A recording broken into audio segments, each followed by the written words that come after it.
Hi friends, Victoria Robbins here again today, and I wanted to bring a little bit of a different presentation to you today. It's actually a parallel, which is what I initially wanted to talk about when I started giving these videos. So this one actually is a parallel about two widows, and it comes from the book of Luke and from the book of Kings. So I'm going to read to you from the book of Kings and also from Luke. I might do a little bit of paraphrasing, but I do really enjoy my KJV, which is what I'll be reading from if you'd like to follow along. I'll first read from Luke 4:24 about the widows. Jesus actually talks about them first in 4:24, and then we'll skip to Luke 21:1. So anyway, back to Luke 4:24.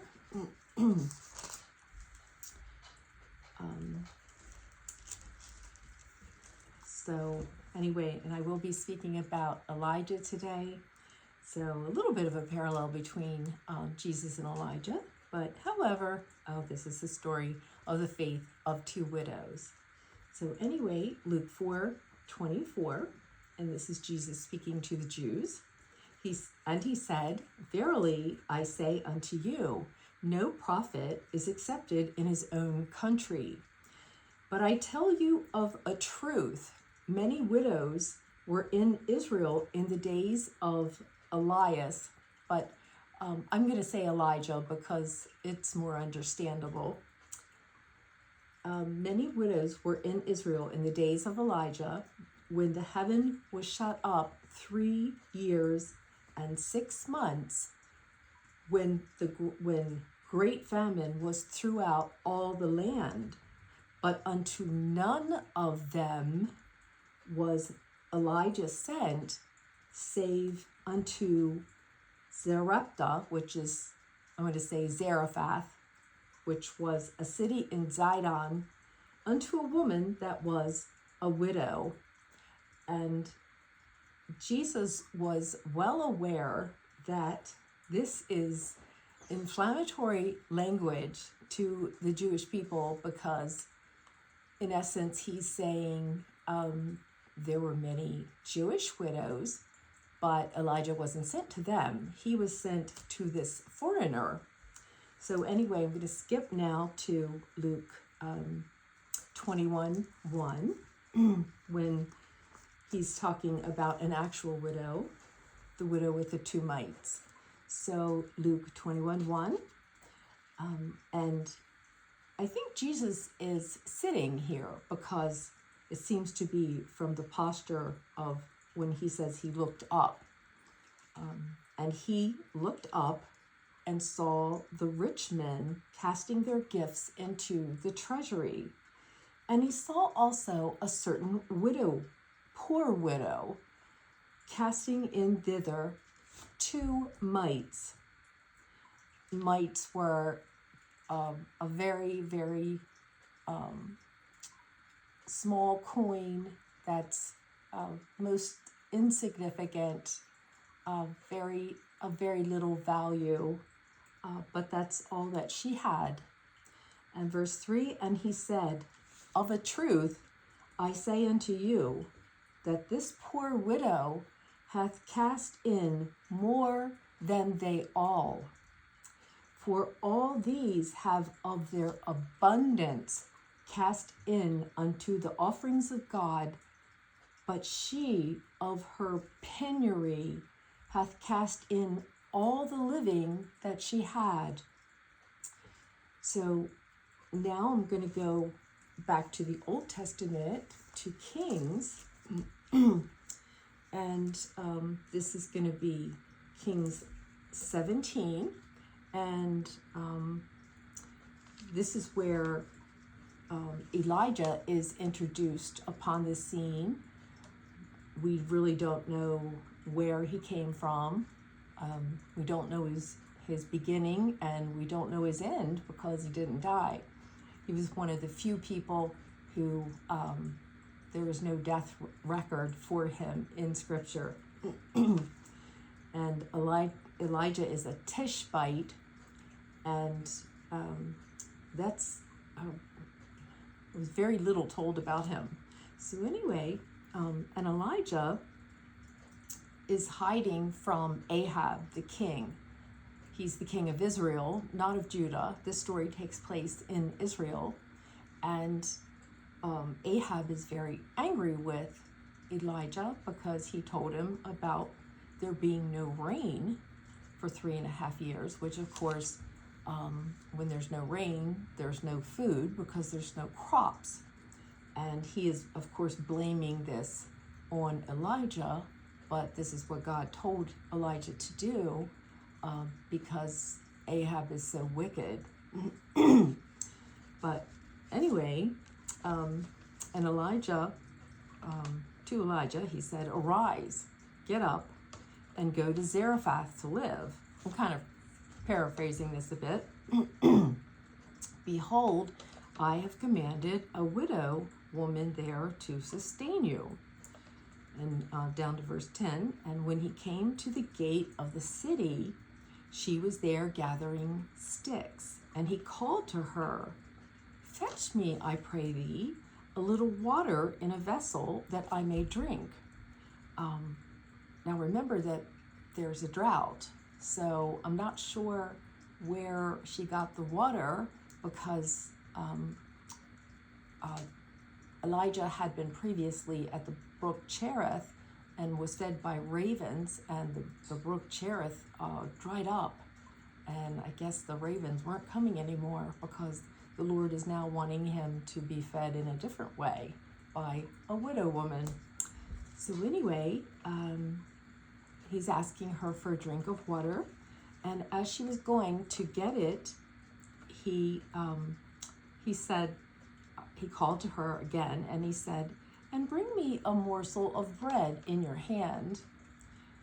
And she said, "As the Lord liveth, I have not a cake, but a handful of meal in a barrel and a little oil in a jar. And behold, I am gathering 2 sticks that I may go in and fix it for me and my son, that we may eat it and die." Verse 13, "And Elijah said, Fear not, go in and do as you have said, but make me thereof a little cake first, and bring it in your hand to me, and afterward make for thee and thy son. For thus saith the Lord God of Israel,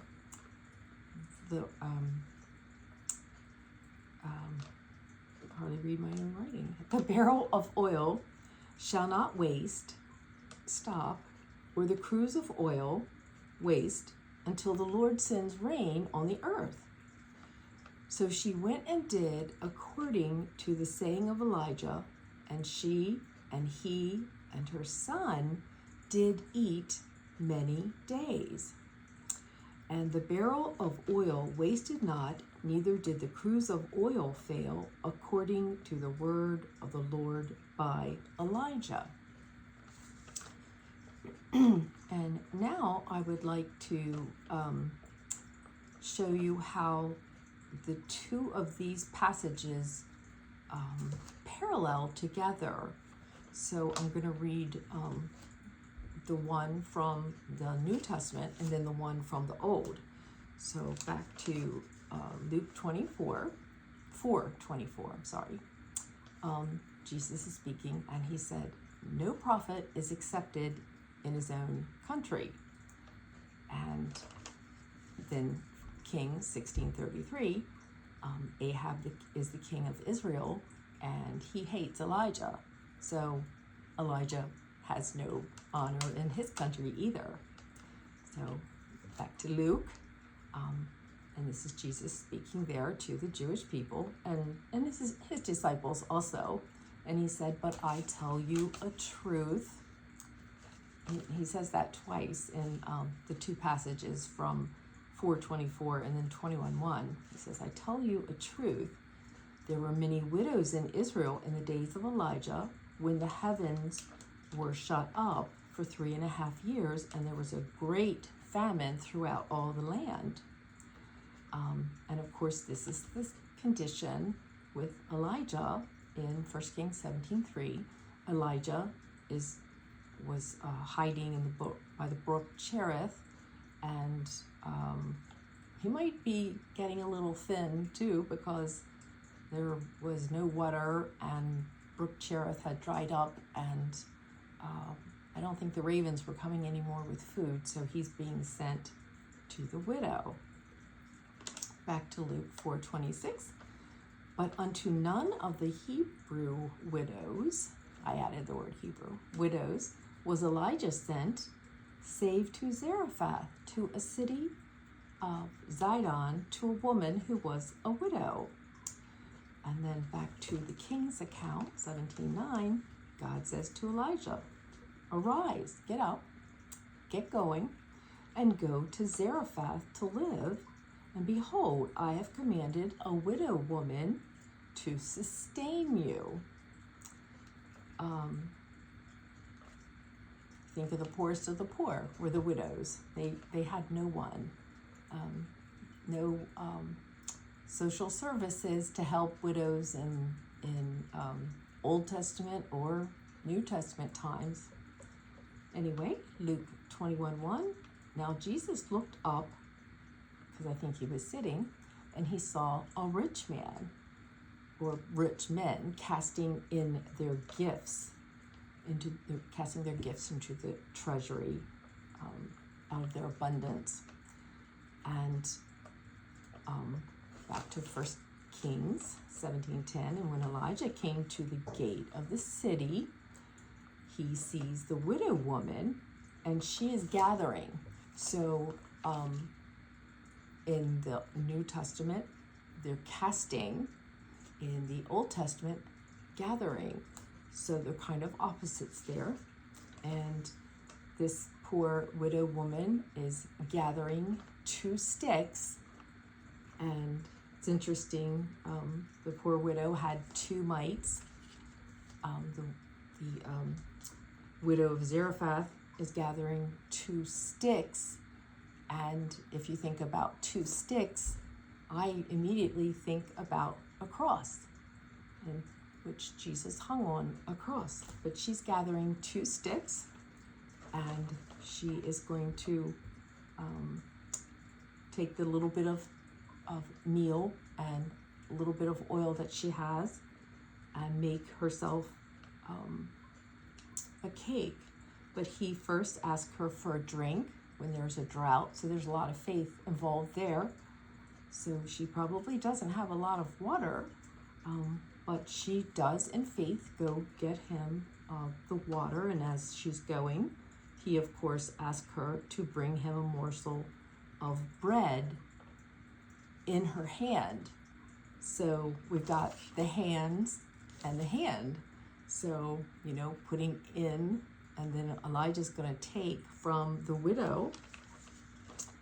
So anyway, back to Luke 21:1 in the New Testament. Jesus, of course, is sitting there, and he sees the certain poor widow casting in her 2 mites. And the 2 mites are all she has. She's casting them in faith. And when she puts them in, it's everything. And she doesn't really even know where her next meal is going to come from. She has total faith there, which amazes me. And I think about, have I ever emptied my wallet of everything that's in it? No, I haven't. So we really, when we think about this poor widow who's giving everything, we have to think about our faith and our generosity to God and to his causes. But anyway, back to the widow of Zarephath. she is saying to Elijah, she says, "As the Lord liveth, I have not a cake, but a handful of meal in my barrel and a little bit of oil in my jar.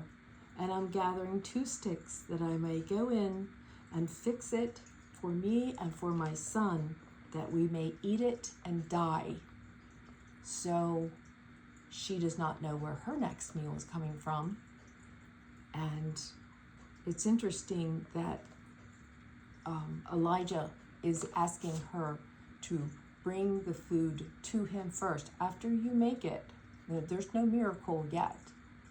Bring the food to me, this first cake that you have made, with the last bits of meal and the last dregs of oil that you have.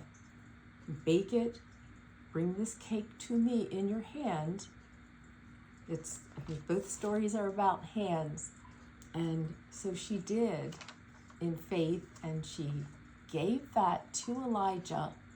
And I have to ask, how would he feel taking a widow's last meal? I think I'd feel kind of lousy, but it doesn't tell us how he felt. But nevertheless, I assume he believed God, because he took it and munched on it. So anyway, he says to her, Elijah says to the poor widow, he says, "Fear not." He said, after you've made this for me, go back and make for yourself and for your son. For the Lord has said that the barrel of meal shall not waste, nor the cruse of oil fail, until the Lord sends rain upon the earth. So she went and did according to his word.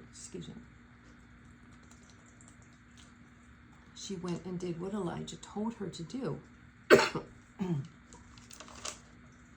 So anyway, it says that she and he and her house did eat many days. So I assume the 3.5 years of the famine, they continued to eat well, and they probably had all that they wanted or needed. For the barrel wasted not, neither did the cruse of oil fail, according to the word of the Lord, which he spoke by Elijah. Now, after I have paralleled the 2 stories, I kind of like to do what I call the elements of the story. And we have Luke on the one side, and of the New Testament, and Kings of the Old. And we have Jesus with no honor, Elijah, no honor, the widow with 2 mites, the mite widow, and the widow of Zarephath with 2 sticks. She also had 2 items in the fact that she had a barrel of meal and a cruse of oil. The widow with the 2 mites gave everything she had to the Lord in her hands. The widow of Zarephath gave everything she had when she fixed that little cake for Elijah with the 2 items. She gave everything she had to Elijah in faith. And the mite widow believed God that he would provide, and the widow of Zarephath believed God as well, according to the words of Elijah. And the widow with the mites, with her hands, emptied them into the coffers of the church. She gave it all. She gave everything. And we know that the other widow, the widow of Zarephath, she picked up sticks with her hands. So very hands-on stories. And she,